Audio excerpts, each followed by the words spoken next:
Welcome back to the channel.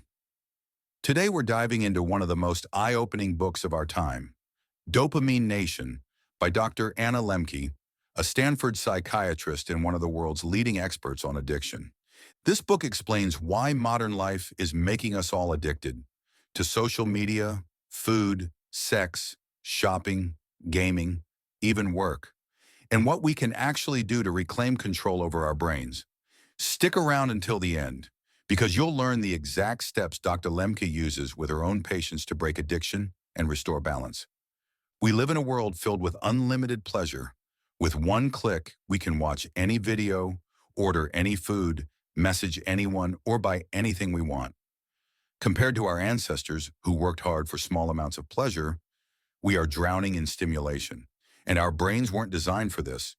Dr. Lemke explains this using a powerful concept: the pain-pleasure balance. Imagine a seesaw in your brain. On one side is pleasure, on the other is pain. In a healthy brain, the seesaw stays level.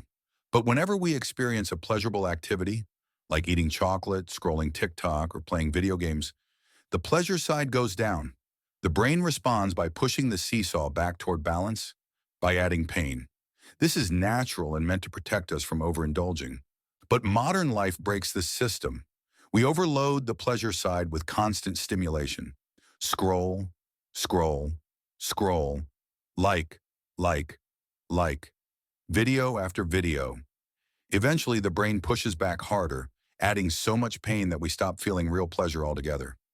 This explains why many people feel numb, bored, anxious, restless, or hungry for more. The more dopamine we chase, the less satisfied we become. This is the root of addiction. Dr. Lemke says addiction isn't just about drugs or alcohol. Anything can be addictive if you use it excessively, suffer negative consequences, and still keep doing it.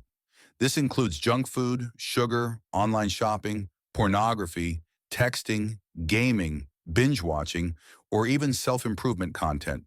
She shares stories from her clinic. A man addicted to porn who stopped socializing, a woman addicted to romance novels, young men addicted to gaming, and people addicted to social media validation or long working hours. These addictions don't look like traditional drug problems, but they hijack the same dopamine pathways in the brain. The brain doesn't care what the addiction is, only how intense and frequent it is. Here's how addiction forms. First, you experience pleasure, and the brain releases dopamine. Then you repeat the behavior because it felt good. Over time, tolerance builds, and the same activity releases less dopamine. You increase the dose, more time, more intensity, more frequency. When you stop, you feel withdrawal, irritation, anxiety, boredom, emptiness. Eventually, you no longer do the activity to feel good, but to stop feeling bad. This is the dopamine trap. One of the most powerful ideas in the book is that the more pleasure you seek, the more pain you end up feeling. Every time we flood the brain with dopamine, even with harmless activities like scrolling social media, the brain compensates by lowering our baseline dopamine. This leads to lower motivation, less joy, less focus, more boredom, and stronger cravings. We're not weak. Our brains are overwhelmed. So how do we fix this? Dr. Lemke suggests a strategy called a dopamine fast. This means completely stopping the addictive behavior for 30 days. Not reducing it, not taking a break. Full abstinence. Why 30 days? Because research shows it takes about a month for the brain's dopamine receptors to reset. During the first 2 weeks, you'll feel worse, bored, restless, irritable. This is withdrawal. But around the third week, your brain begins to heal. The pain-pleasure balance resets, and simple activities start to feel rewarding again.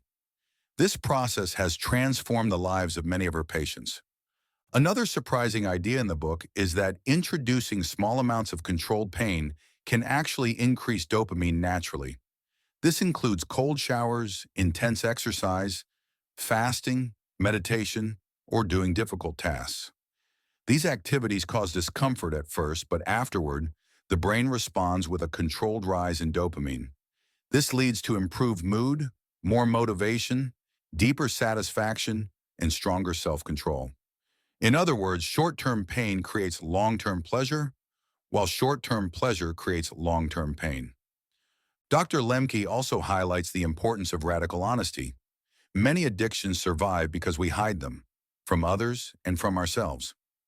We minimize the habit, lie about it, or feel ashamed.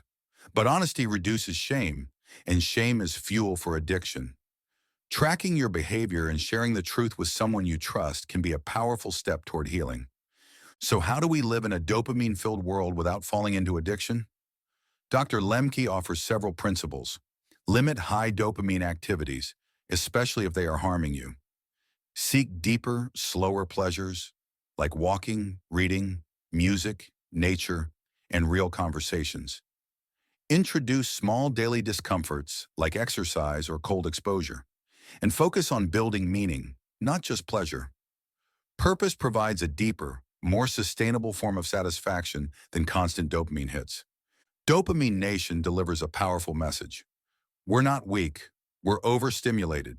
But by understanding how dopamine works and making intentional choices, we can break addictions, reset our brains, and live more meaningful, focused, joyful lives. If you found this summary helpful, hit like, subscribe, and let me know which book you'd like summarized next. Thanks for watching.